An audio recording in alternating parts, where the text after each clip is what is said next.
Hello and welcome to Off the Tangent podcast with me, Zak Bream. Today my guest is someone that I've been friends with for over 10 years. An up-and-coming music producer from Southeast London. OJG has created nearly 600 beats and amassed over 4 million views on YouTube. I'm very excited to have him on the podcast and to discuss his career and the music industry as a whole. Welcome, Ollie Gallagher. Hello. How are you? I'm doing very well. I'm excited to kind of jump into a few topics and get discussing. So I wanted to talk about your music channel and when you decided that you wanted to create that. Like when was the first thought that you were like, okay, I want to make beats, I want to produce music, and I want to kind of market it and like build a sort of brand? So I started the actual beat making in lockdown. I got a Mac passed down to me which had Logic Pro on it, and with so much free time I started making beats. And then I realized, so I'd locked in studying digital music at university, which is kind of what prompted me to get started in beat making. And then I'd made so many and improved so much in obviously in my opinion that I thought I had to do something with it. And I've always loved, like data crunching, like analyzing statistics, that kind of thing. So always wanted to be a YouTuber when I was younger as well. So it's just kind of combining multiple elements of that from my younger self. Do you think it was quite difficult to get into initially? Like, do you think that was, did you have reservations before you started? Like, what was your feelings like going into it? Well, I put off posting for about 8 or 9 months. Like I kept pushing the start date back because I was just kind of stressed about getting the first upload out there and how people perceive it. But I thought it was even good enough. It was mainly me that I didn't think what I was putting out was going to be good enough. So I wanted to wait until I'd, kind of not mastered it, but got it to a good enough standard for other people to. Because obviously I'm marketing it as a product, so I want other people to buy it and, see worth in it as well. So you think it was like almost like a mental block? Like once you got past that first post, almost, It was like, all right, now we're ready to sort of like lock in and get going. Yeah, I had a lot of beats waiting after the first one was posted, so I knew once I eventually did start posting that I was not going to stop. So I had so many ready to go, and I'd had about 15 that I finished. I think 15, 20 that I finished. I listened through, I played them all to multiple different friend groups and got their opinion on which one was the best. And from what the general vibe was, the first beat I ever posted was like people's favorites. So, what do you think? Like, what was your process? Did you have a plan? Like, were you like, so when you decided to release your first beat and kind of get going, did you have a plan, like sort of strategy in place? You're like, okay, I'm going to try and make a certain amount of beats in X amount of time or certain amount of like views. What was your sort of goal with it at the beginning? Well, I had a plan. My initial plan my plan went out the window very quickly, but initially I wanted to post on Tuesdays and Fridays and have somewhat of a similar style to the last one. But then I realized that I was producing in a heavily saturated market and that I literally figured out straight away that wasn't going to be viable. So I realized I started analyzing the bigger channels and what other people were doing successful and trying to copy their formula instead of trying to copy what they had done. So I started posting every other day and more what I thought was good instead of what had already been, what I liked that was already like 6 months old, 7 months old, that had already done well, like trying to be ahead of the curve, trying to find a niche, I guess. And at the beginning, what would you say was the style of music that began to build the popularity of your channel? Like, what do you think? Was there a certain moment where it's like, it started to pick up the pace? Was there a certain trend that you caught onto? Like, what would you say? Well, I started with like it was melodic drill. It was that kind of sound. because I loved the combination of the drums, like the Latin guitar, very ethnic sounding instruments. Yeah. And then a year or two into posting, I experimenting more and more different genres, different subgenres, trying to make stuff that sounds a bit different. it's when I started posting some Jersey club beats, and they started taking off a bit. And then from there, 2 months later, I posted one and it absolutely took off. So that's when I realised I must be doing something right. Yeah, I think it's been fun to watch your channel grow. Like, obviously, we've been friends for a lot of years. So I saw it from the beginning, sort of process of going off to uni, and then start your channel. Do you think that going to university at the same time as you starting your channel, do you think that helped, or like kind of getting outside of that bubble? Do you think it helped you kind of think differently about the process or almost get it started? I think what was good about that is I was living with so many people in close proximity that I could just get like opinions so easily. So I'd be making something, and within the same minute, I can like knock on someone else's door and get their opinion into what they think of it. Because like, other people's opinions do definitely matter when you're trying to market it as a product. Like, it's not just for your own self-enjoyment. You need to make sure it sounds good for other people. So Yeah, definitely. yeah, I think one thing that I find quite interesting in music is how you'll get certain people that in there, when you're in a bubble, it's like you'll kind of, people in general will be like tunnel visioned on an idea, and they'll struggle to perhaps see past it and innovate. And then, just like for an example, the music industry, kind of linking it back, you have people like Stormzy, who perhaps wasn't big, and then he went to work on that oil rig for like 6 months just as a random job, and then he came back, and I feel like he had a new perspective, and then started like building his music, and his music got significantly bigger. And similarly, you had Nux, who his family sent him back to Nigeria. Like he kind of grew up in like poor areas of London, was like involved like crime and things like that, and then his parents sent him to Nigeria, and then he came back, and he could almost like, that bubble was broken, and he could pursue music in a good way. So I think definitely that idea of a bubble. That's why I was curious to get your perspective on it, like going to uni, if that was like a bubble burst, or maybe even traveling. Like you've been traveling. I'd seen the Stormzy thing, but I think your environment definitely changes your outlook on all aspects of life. So it's going to change the music you produce. It's going to change your mental state, which, like I just said, that's going to indirectly change like everything. I think. Do you think so? You went into it last year. I'm curious how you think like traveling did you think it affected your music at all? Like, I think, well, interrailing was the first ever break I took from uploading for like 3 years, I think. And it was nice to kind of, sit back and have a breather, and I was able to just think about it. But if anything, what I can remember from my music that time, I paid very little attention to it. And when I did like check my channel analytics, I would just see like a very, very slow decline.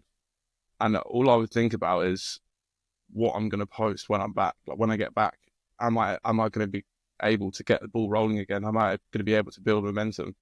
And I kind of did for a little bit, but I just had to lock in and just really, really grind again, get down to it. So you think it was difficult to get back into when you came back? Yeah, because I was in such a good rhythm, and I built up so much like momentum. I've been every other day for 3 years straight. Like even through other holidays, I'd posted. I'd gone on holiday, I'd premiered them before I'd gone away, or I'd literally take my Mac with me and be making like beats on a sunbed. So, yeah. So I'm curious. Okay, I know you've had some discussions with me about thinking about potentially going to Australia coming up, and tell me about your plans with that, and tell me about sort of like what you see as that effect on your music, how that will have an effect on your music, and what you hope to gain from that on a personal perspective and also with your music. Tell me your plans to start with. So the plan is to go out there and travel for a month and then get a working visa, stay out there, and I can extend that as I please. So I'm just completely going to wing it in that sense. I could be out there for 5 months, 6 months, 7 months. I actually just don't know. I'm just going to see how it is, see how life is as an experience. But the Mac is definitely coming with me. I'm definitely going to make music while I'm out there. And I won't be able to take any of my like equipment in the sense of like my speakers, my keyboard. It's all just like too big and impractical to take. So I kind of like the idea that I'm going back to my basics, and it's just going to be me, the Mac and the headphones again. I'm quite excited to see what I come up with. But yeah, I think like I said, with changing your environment, I think the lane and the sounds that I'm creating, it's time for a new path. Basically, I'm going to go down the new path, I reckon, because I can remember from my previous experiences of making like music on holiday, where I'm like sitting out in the sun on the lounge or something like that. It always goes such a different way because, like I said, your mental state's in a different place, so it's just reflected through the music. Like some days when I've made music, I've sat down, I've kind of hit a mental block. I look out the window, look at the weather, and whatever the weather looks like, I try to make. And I know that might sound crazy, but it really helps get started. And I'll listen back to what I've made at the very end and look out the window and see if it like matches what I've made. So I think with Australia, obviously we live in a very sun deprived place. We're literally looking at a grey sky right now. I think it'll be interesting to see if that makes, or what difference it makes, because I think it will definitely make a difference. Yeah, absolutely. That's a super interesting idea. I think you see it a lot with writers, where I feel like when people are writing books, they'll often go to like writers' retreats, or they'll go to some forest somewhere and try and get like ideas, or a new city or something.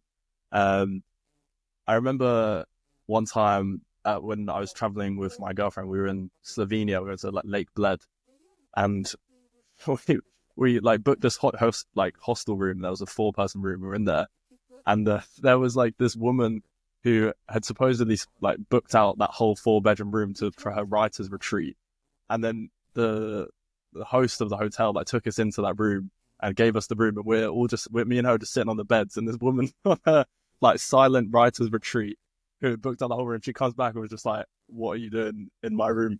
She was so confused. But yeah, that's a bit of a tangent there, but I think it's definitely a common theme with creative people to kind of get a new space and a new new stimulus to kind of get the ball rolling on their work. That's kind of what made me want to go to Australia in the first place. I saw something that said that moving out of your hometown can completely change your life and change your perspective, because you don't realise how big of an impact your environment has on you until you drastically change it. So there's no change more drastic than moving to literally the opposite point from where we are on the planet. So yeah, 100%. Like, because I'm thinking at the moment, I mean, I told you a little bit about how I'm planning to do my master's in Denmark. And I think it's a scary but exciting thought of moving to a new country and for an X amount of time, and kind of trying to get yourself integrated with a culture that you don't perhaps understand. Yeah, and you have to adapt. You're going there. It's not their problem that you're coming there. So yeah, exactly. And obviously there's a lot of like the fear of the unknown associated with it, like what sort of definitely how well you just don't know how it's going to go. It's completely it can go any way. I think that's the excitement of it. I was literally about to say, I think that is what makes it equally as exciting. And it's completely just how you look at it at that day. Because sometimes I've reflected and thought, these plans are a bit crazy, like it is a bit mad. But then there's other days where it's like that thing is driving me to go. I'm like, yeah, I have to do it because it's just going to be so, I don't know, hopefully life changing, but we'll see. I'm thinking as well, too many expectations. I'm trying to just go there and take it as it is. I think as well, especially from the sense of your music, if you are taking those like radical big steps of doing something like almost so unknown in your life, I think that is when it has the opportunity for like the biggest change. So like, for example, like when you started your channel, that's something that not very many people do. Like that was a big initial step, and it's paid off. Like for you, it's paid off massively. And I see the going to Australia as a very interesting and big step where it could also equally pay off just the amount and change your life in a very positive way. I wanted to talk a bit about like your channel, like the process of building a brand. So in terms of marketing, sort of like monetizing and like advertising, all these factors, has it been difficult to learn? Like, what's the process of learning how to build a brand? Like, what was your Well, process been? I think the most difficult part has been monetization because, I've got a fairly high asking price for the quality of the beats when I first started. I did sell them at a cheaper price than I do now, even back then. But, I had no traction, no one really even discovering my beats. And even if they do discover them, I'm still at very amateur levels. So, they have to be somewhat of an amateur level to buy that. And YouTube's, I think you need 1,000 subscribers and 4,000 unique watch hours, which was incredibly hard to get. That took, I think, 1.5 years, 2 years. So I wasn't even getting paid from views for all that time and making very few sales. Then ever since I have been eligible for monetization, and I've obviously to break through that 4,000 unique watch hours, I had to have built some sort of like fan base to actually achieve that. And when I have one beat that particularly blew off, when that did, start going crazy, the sales started racking in, and then I started getting them. So it all happened very quickly. And I mean, if you see the graph, the exponential growth is just like through the roof, especially with like the monetization. But I would say, to start like building your own brand, it has to be something you're passionate about. It has to be like a hobby that you care about, because when you care about something, you're gonna give it your best shot. You're gonna put everything into it. You truly care about the craft. So I think it was important for me to do something that I actually cared about. And I think that's reflected in the music. And I think staying authentic, like I always use pictures of myself or like pictures I take instead of just like a white or black profile picture that just says prod OJG, because there's no face, there's no like, you're just another account on the internet, you're just another ghost. So I thought, keep it authentic and something you're passionate about, definitely. I think, like, even as one of your close friends, I think the seeing your channel grow was exciting, but also that when your first beat hit 1 million views, like, how did that feel? Like, I can imagine the thing that you're almost like baby in a sense, like you've created this from scratch. You have like put the work in every single day, getting a beat out. Like, how did that feel when your first song got like 1 million views? I did not think that would be the one that got 1 million views, but it's kind of, in a way, this is the comparison I'm going to use, right? It's like your 18th birthday, right? Everyone tells you it's going to be crazy, and you kind of, in your mind, you expect that you're going to feel different in some way when you finally like hit that number. But in the back of your mind, it's not actually going to be any different, because it's just any other day. It's going to feel the same. And I kind of had that weird feeling that when I was looking at it, and I was like, I had to like kind of sit there and tell myself, like, you actually have hit 1 million views, and like look at other people's channels that are like so much bigger than mine, and they've got no videos like over even like 200k, 300k. And that's when I really was like thinking, like, that's actually crazy. And even now, so many channels I find, like talented people, big channels, bigger than mine, and they just don't have a video with 1 million views. And I was really looking at that. It took me a while to reflect and actually be properly proud of that, because my mindset this whole time has been like, I haven't had enough time to realize where I'm at, because I'm always chasing the next, like, always trying to progress further. Like, now I've got a video of 1 million views. The first thing I instantly thought was, I want another one with 1 million views. Like, so I'm not wonder, like, I need another one. Like, that's instantly my mindset. But I'm definitely like proud of it. But like I said, it took me a while to actually reflect and realize what I'd done. But it's crazy. You should definitely be I remember proud. it blowing up in the period of how I felt, like just waking up in the morning, checking the statistics, and just seeing this gained like 10,000 views in a day. That was crazy back then, because that's just like wow. Yeah, no, it's very exciting. And I think just from the perspective of like, it's something that you've made, like, even so obviously I don't have much to compare to it in the sense of like views and things like that. But I made my first podcast episode the other day, and it's such a different experience when you make something from scratch, and people kind of like message you, like they enjoyed it, and it's like you feel, it's fun to make something that other people enjoy, like there's some sort of like creation that you've done. It's a unique feeling. Yeah, like I was telling you about this the other day. Like, people, when I don't upload for a while, people will be in my DMs saying like, "Where's the music? I miss the music." Like, God, I find that so funny that I forget that other people actually care. because I'll Yeah, like a it's little rut nice. or something, and I've actually got people like jumping down my throat trying to getting on my back, getting on my Get more case. beats. So Yeah, I absolutely. like that though. I like that, and I've had a lot of people just send me like quite wholesome messages over the years, just say like, "Oh, I'm not a customer, but I just listen to every beat you post. Like you got something really unique going. I really like your craft. Just keep doing it."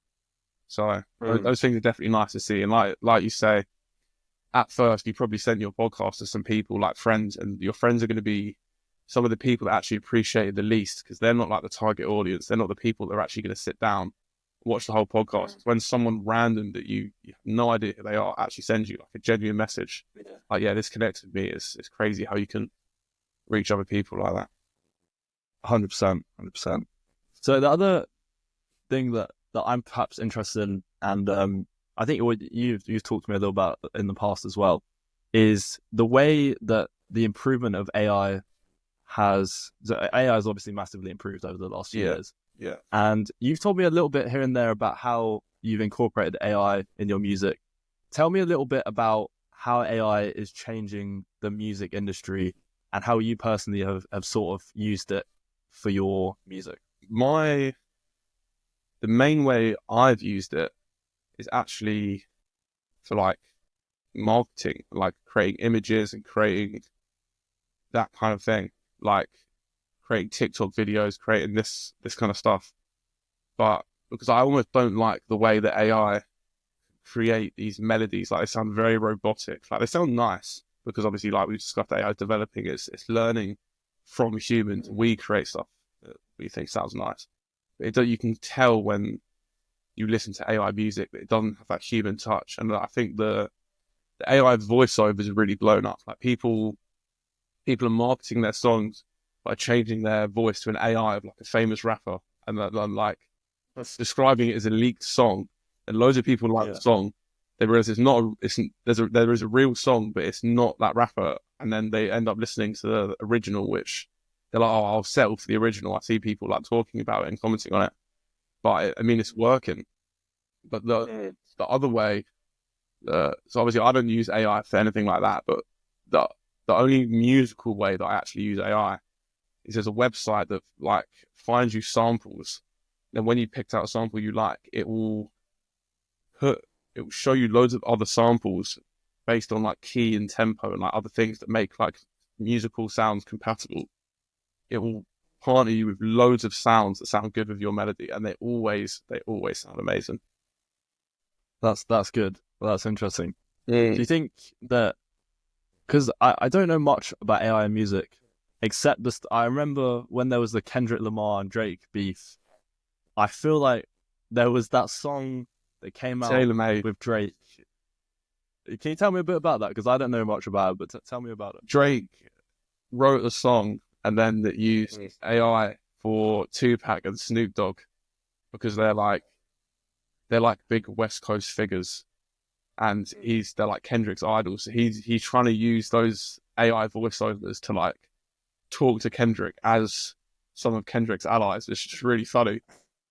But it kind of ended up backfiring quite a lot because Drake had a lawsuit earlier in the year against the AI because people were making loads of remixes of his music with AI, and he was furious about it. He was just posting all this stuff about it, how AI is going to ruin the industry, and how he wants it to be completely banned in music. And then in the biggest beef he ever has, he uses AI.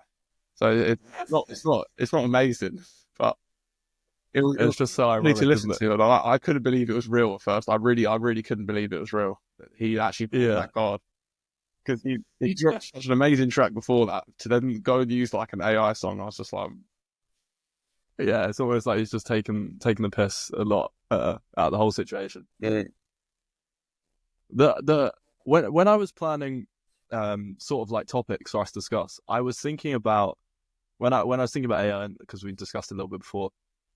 I was thinking about if people can make songs from people like Tupac that have died.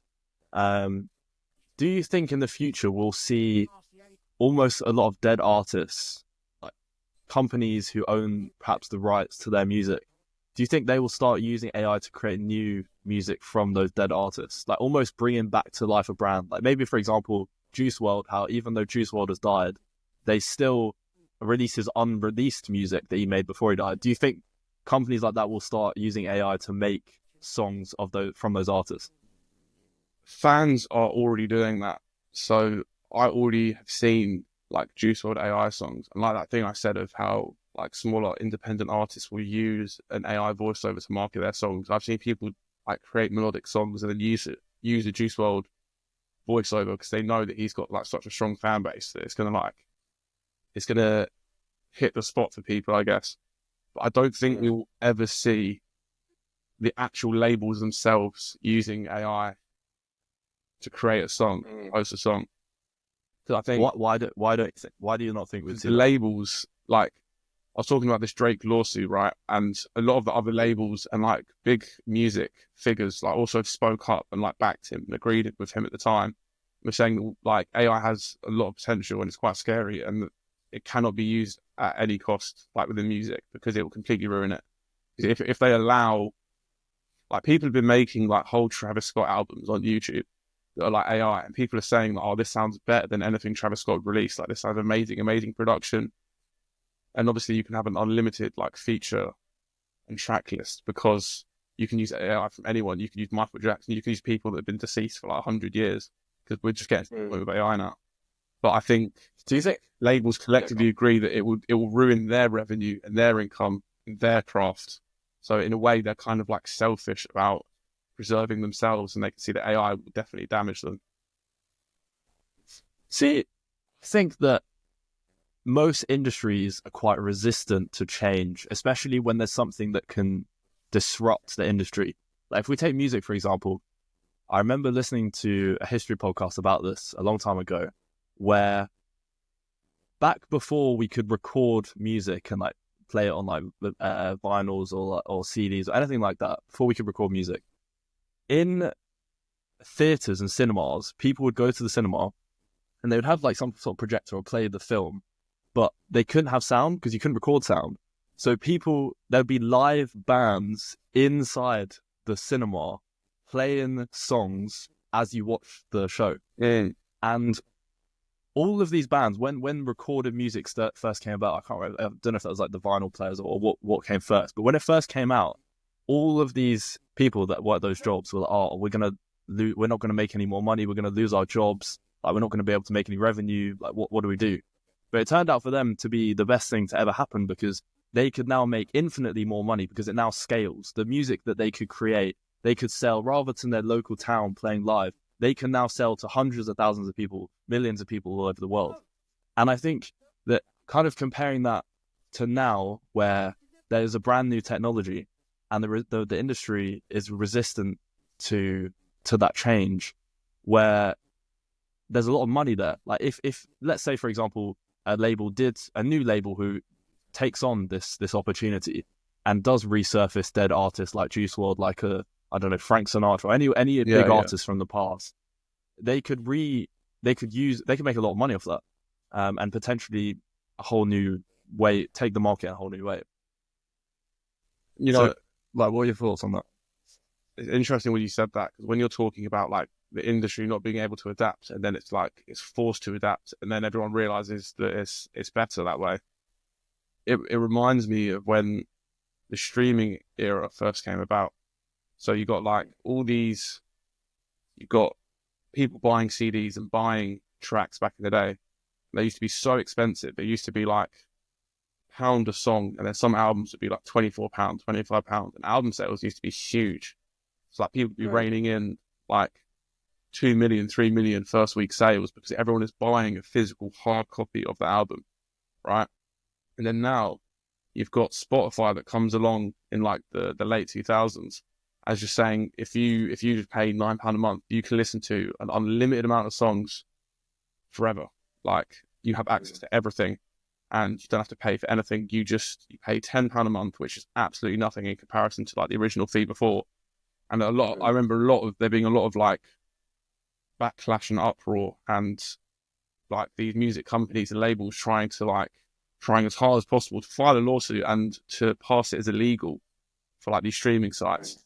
And then once they realized that Spotify, they just kept going. even like through this whole process, and like it became so popular that other platforms started to obviously copy what Spotify was doing, open up, and then you've got all these people like just only like, no one's buying music anymore. Everyone's listening to like Apple Music, Spotify, and then eventually they just gave up with it because they realized that they just made it completely illegal to stream music because they could just see that this was the future, because there's actually more money in it in the long run for like these streaming platforms because of how like everyone's going to subscribe. Everyone loves music, right? So everyone's going to be subscribed. The only difference with this, and like to link it back to what you're saying about, do you think AI voiceovers and like labels will ever use them?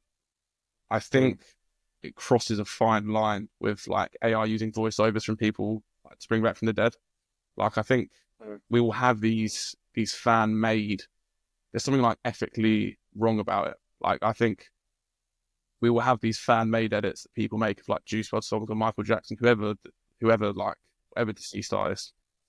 But I doubt we will ever see like actual officially released songs from deceased artists, because even with like your Juice WRLD and your X and these people that have had like albums released by their labels after they're deceased, people always say like, oh, this isn't what they would have wanted. This is ruining that. Even if it's a good project in general, people are saying like this is ruining their legacy.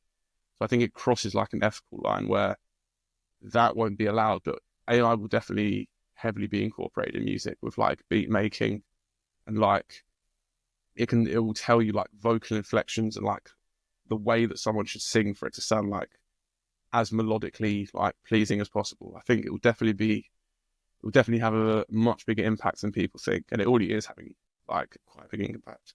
But I don't think deceased artists will see records from them. I mean, to touch on the ethical perspective of it, I think, and this is, I think the immediate argument is that people are making, and yourself was making, about how it won't take off because it's not what the artist would have wanted to make the music in this way, or those sorts of things.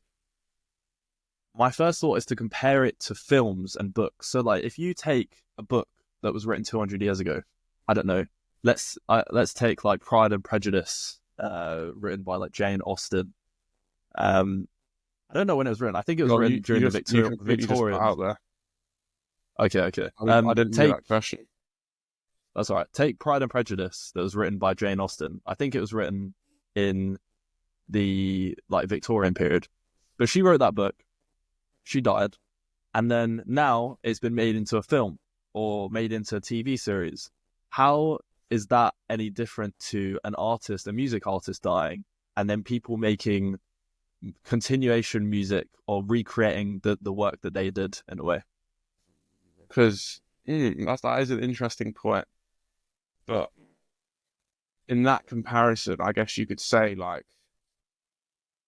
Juice WRLD has had documentaries made about him after him like passing. A documentary released about someone is more just like paying homage to them, whereas like you could say that recreating an AI song is also paying homage, but I think that's more trying to capitalize off. The documentary kind of does as well, because obviously it's monetized and it brings in like heavy revenue, but it's more, I just think it's more viewed as like a respectful piece, like morally respectful than that is a very interesting point. Maybe it's to do with the distance from the event. Like, I think that when something in society happens, I think there's a taboo on talking about it or doing things about it. Like if you take like World War II or the Holocaust, I think there probably would have been quite a strong stigma if you tried to make some sort of film or reenactment or anything like that, maybe in the 10 years afterwards.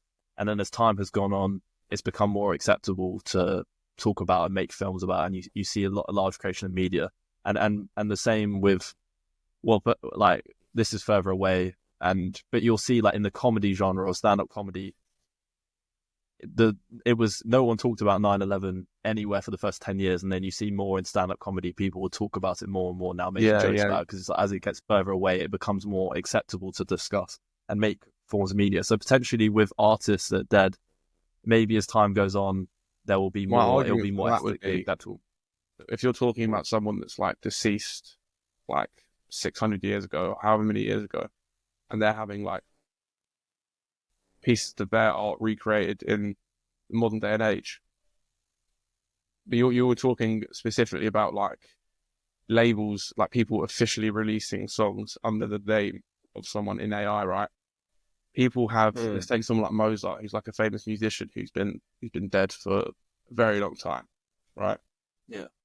People have recreated piano pieces and music in his style, but it hasn't been like officially released as a Mozart like piece. It's just been like labeled as Mozart, and then in brackets like AI cover or like in a Mozart style.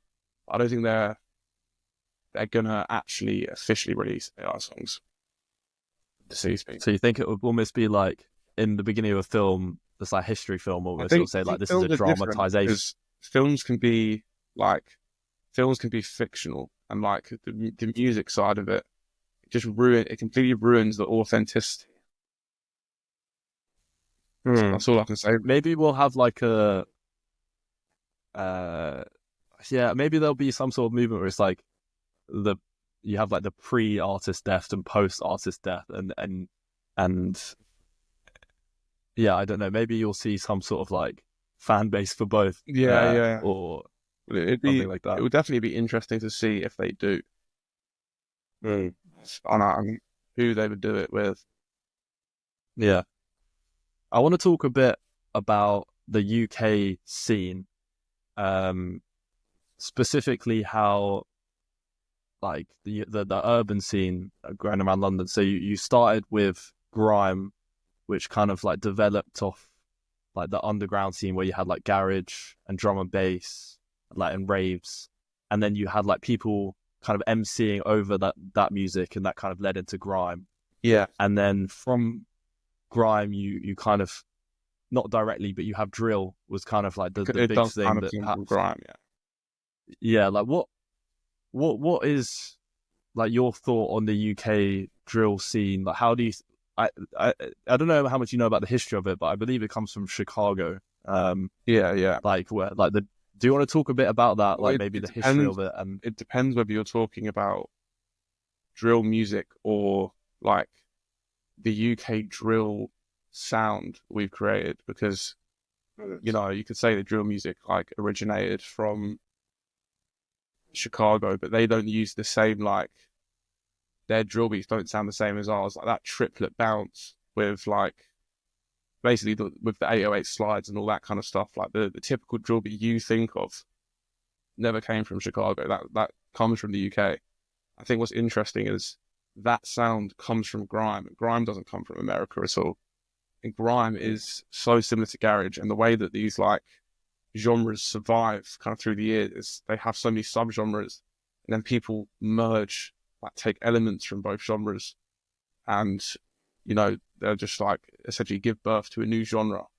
So like grime will, a lot of the triplet patterns and things like that, and little stutters and little like breakthroughs and cuts, they're all brought through from genre to genre. There's all little parts that you could take from as parts of drill beats to sound like garage, and you can still hear that sound present in.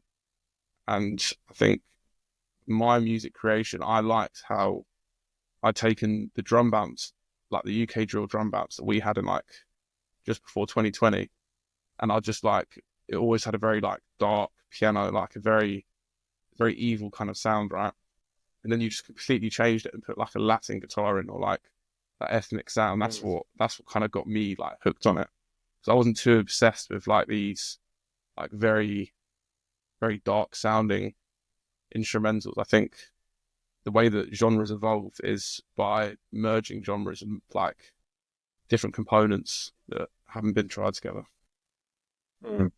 You mentioned like these dark sounds almost, and in social media and perhaps in our government, there's a lot of, and the police, there's a lot of discussion around the drill scene in the UK and its effects on young people and violence. Do you believe that there's a correlation, or do you think that it's more that there was already violence, that was already established, and then the drill scene came afterwards? What do you believe? I think that you'd be stupid to not think that like this music is not influencing people, making them more violent. But then you've also got like video games like Call of Duty, where like 13-year-old kids running around like shooting people with blood and like trying to kill people. I know it's only a video game, right? But you've got action films, you've got so many sources of entertainment encourage this. I think drill does it as well, but it's not like just drill that encourages like violence amongst youth. Like at the end of the day, we're all still like primal beings. And if you strip it back to like take away like social media, like content of what humans were like thousands of years ago, we still had like the Colosseum and like gladiators and people like just like trying to murder each other for entertainment. So like there's always been this kind of like primal aspect to entertainment. I think I don't think that'll ever go away. But I think there's a very, very, very recent case. I saw a 14-year-old kid who had been stabbed to death on a bus in southeast London, and he was like 14. He was 14 years old. He came from like pretty much a good home, like good life, but he had been heavily influenced by like a gang life. And I think kind of got into that from a very young age, starts claiming all of that life, like running away from home, like trying to do all this shit. I think his mum said he came home like tattooed and beat up like several times after weeks of like not even being there. It's like the age younger than 14. And then he ended up just like being stabbed to death on the bus. So Yeah, it does influence I think people. I think there's direct proof that it influences people. So people that say that it doesn't, it's kind of like, well, it does, but it's not the main blame. That's what I'm saying.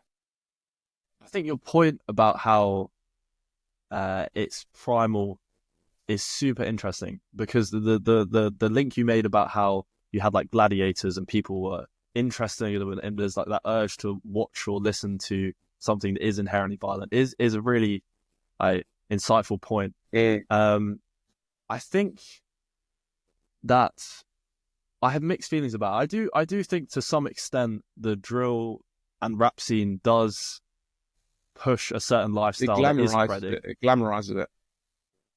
Yeah, exactly. And I think even when I think back, all right, so in my mind, the drill scene is very much like linked to the UK, but also like America, but mainly the UK, and the sort of like outfits and clothes you wear and knife crime, that sort of things.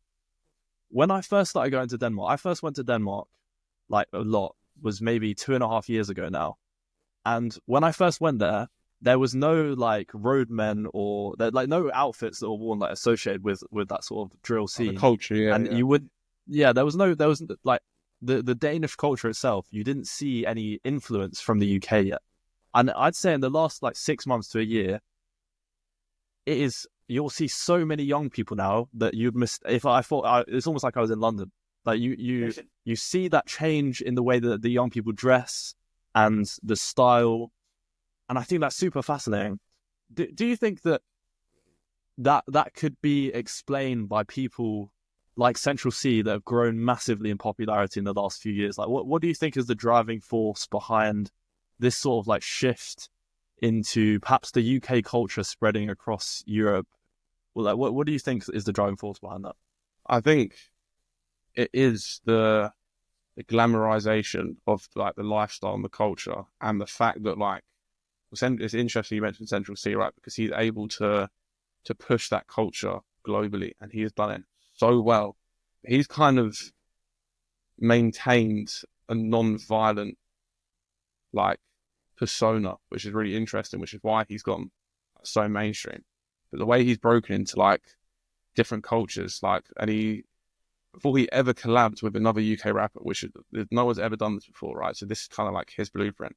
Before he collabed with another UK rapper, he had done like a song with a guy in France, like a Spanish rapper, like an Italian rapper. He literally like did a tour of Europe, essentially just like collabing with loads of different people. So his name was almost like, there was a point where he was almost bigger in Europe than he was in the UK. So when he comes to like first week like album sales and stream sales, he's just going through the roof because he's got so many supporters. And then you know, his first tape had no features like on his actual songs, and then his second tape, the only features, he had a song called Eurovision where he just stacked like like 5 or 6 artists from places across Europe to kind of like return the favor in that sense, and then put them on a hit. So and then you see like all these places in Europe now, you've got people running around in like trap star and like tech tracksuits, so that you can see. And like this is another proof of it, right? He wore this like Teflon, like, kind of looks like a head sock. I don't even like them. I think they look terrible. But he wore this, right, to like a red carpet event, and then Decathlon, which is a shop that is like, it's a pretty average shop, but I can only assume it's kind of on the decline, right? Because a lot of them like been closing down and things like that. But this beanie that he wore from Decathlon went out of stock in every Decathlon. And there's people searching for it online. It's out of stock everywhere. No one can get it. And it's just like, it's crazy obsession. And everyone's trying to get this exact beanie that he wore that literally looks like a head sock. And it's just... It's so interesting. Like the definition of direct impact. Like and then he obviously, with his own... This is clever how he's done this, with his own like clothing brand that he's been establishing over the years. He then releases his own like Sinner, like branded head sock. I don't know why I keep putting heads on it. That's all I could really... Because it's not really... He should have done a collab with Decathlon or something. Well, he did like post about Decathlon, and like they were like reaching out to him, but I'm pretty sure that was their biggest tweet in like 10 years. Like, so that's brilliant. It's crazy how much exposure it brings to just like little things like that. Yeah, because like an example of I mean, Central Cee has done one like the most remarkable job of bridging the gap between all of the countries. I mean, you have that freestyle he did on the LA Leakers show in America, where he kind of talks about American and UK slang and that's clever. That's clever.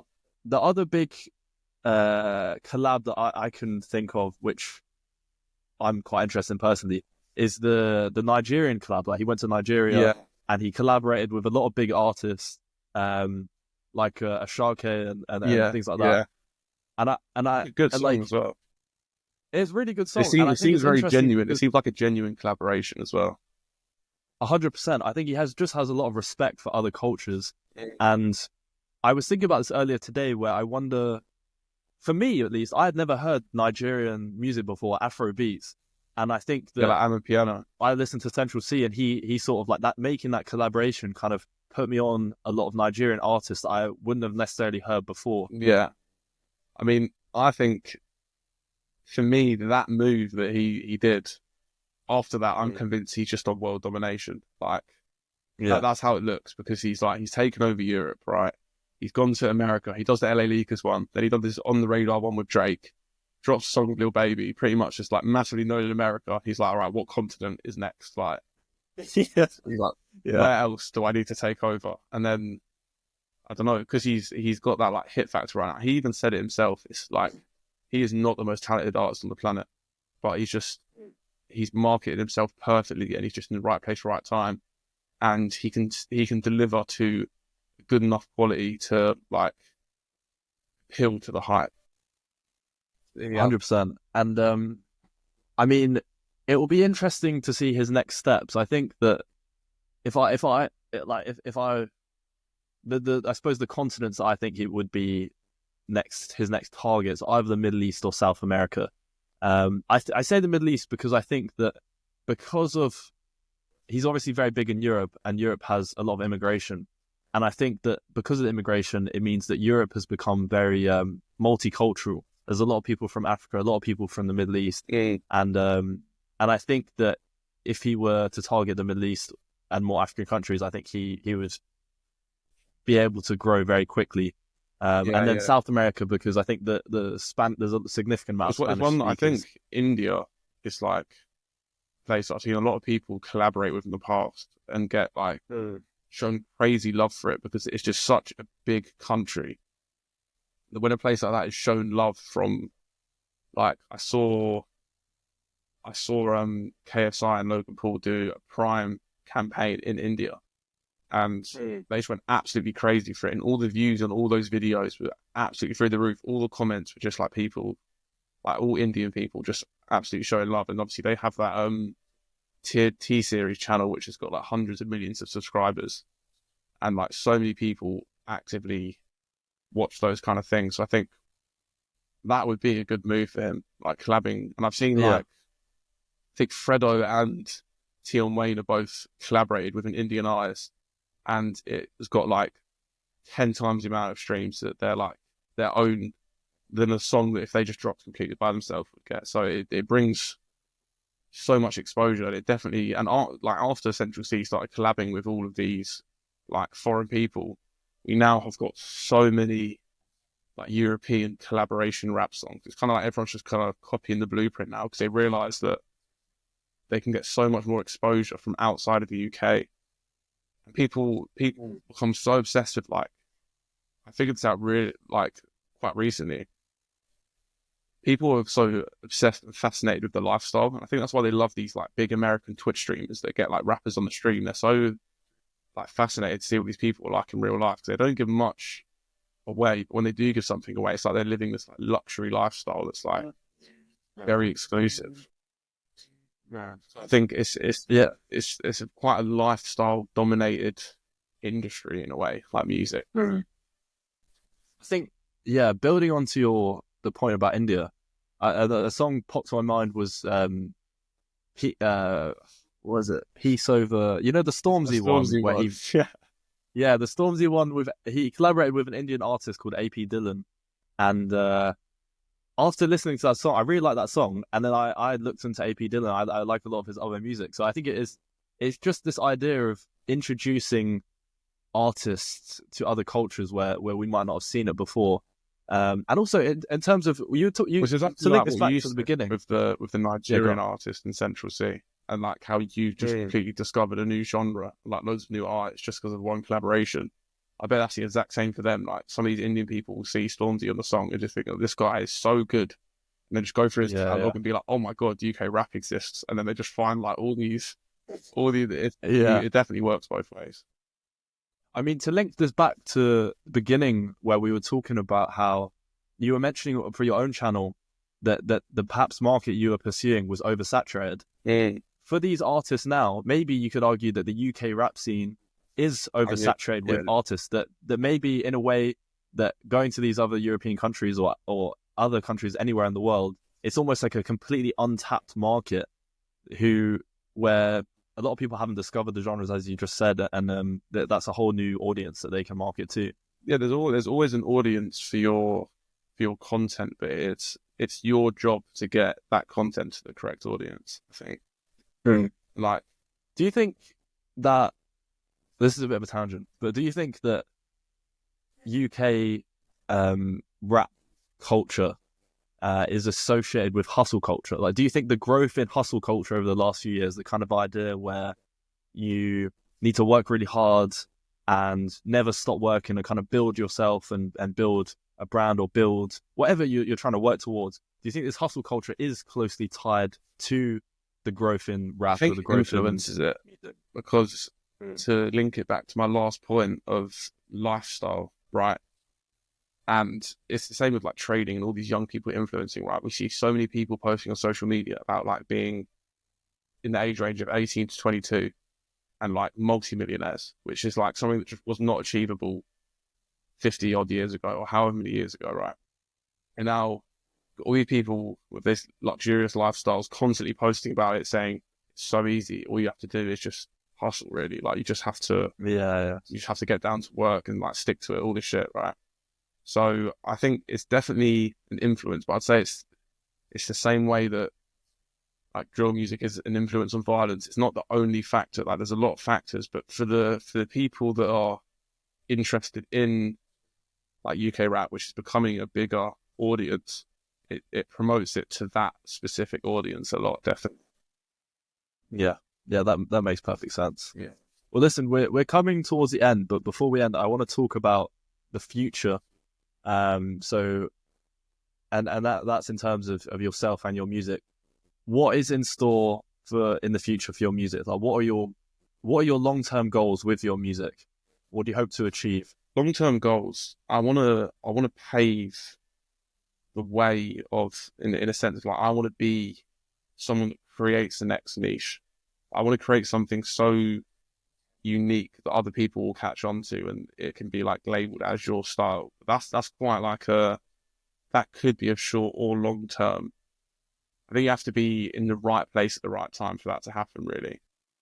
Because I think like we keep seeing shifts. Well, obviously because I've been posting for about 4 years now, I listen to UK music very closely, and I listen to the type beats that people are making, and I see it's important to know what the people want, basically, to like, so you can fill that gap and create something that's like compromise what you think is good, unique, and like what they want, right? So that's why I think you have to be right place, right time in a sense, because what you think is good, other people might not think is good. But I've seen other producers recently do like very unique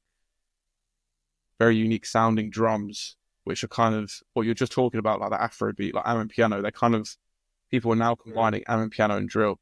I've seen all these like different ways that like drill has progressed through the last like 3 years. It's crazy. Like I've taken so many turns in my producing, and like I feel like I'm always, well, with the Jersey, for example, I was one step ahead. But other than that, I feel like I'm almost one step behind, because I see someone else do something. I'm like, that is such a good idea. And I always adapt it a little bit and make it unique and like put my own spin on it. But there has been a few times recently where I've tried to create something that is completely unique and like I haven't seen anyone else do. And I've tried to just do that from a completely new like soundscape, like completely different sounds that not even I've heard before. So I think that's. So do you think?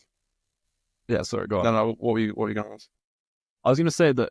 So from our conversation, I feel like we kind of looked at how different artists, Central Cee and other people, are kind of exploring the other cultures and taking music from different countries and cultures and merging them together, and that's kind of what is growing right now in popularity.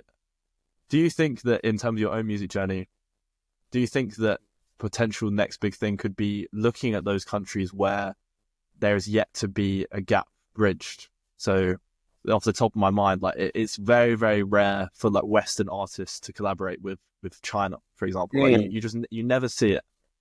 Do you think that could be a direction that the music industry is heading, where you get artists targeting countries that haven't been collaborated yet or haven't seen any sort of involvement with each other? It's the same with like, in a sense, right? The UK experiences and the West world do experience this a bit. I've seen Chinese artists like break out, but within America, if that makes sense. They're like an American citizen, but with Chinese origin, but they're still rapping in Chinese, but over like an American beat, and be able to break out like in that sense. So I think that there's definitely a gap for it, and I think the way that like I've even seen like Central Cee go to Japan recently, and got so many fans out there without ever even going there or collaborating anyone there.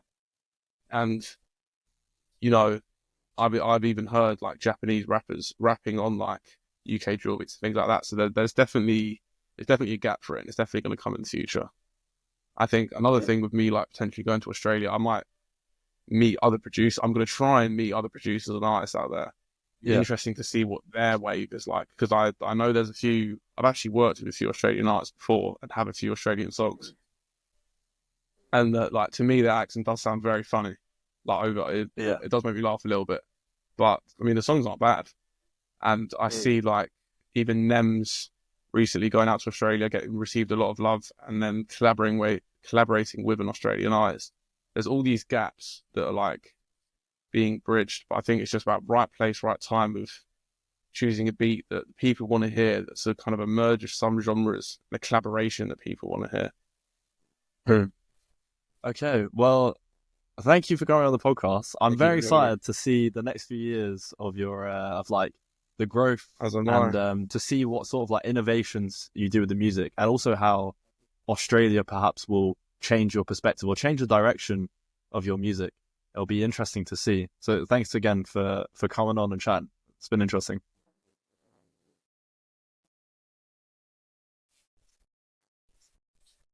Thank you for having me.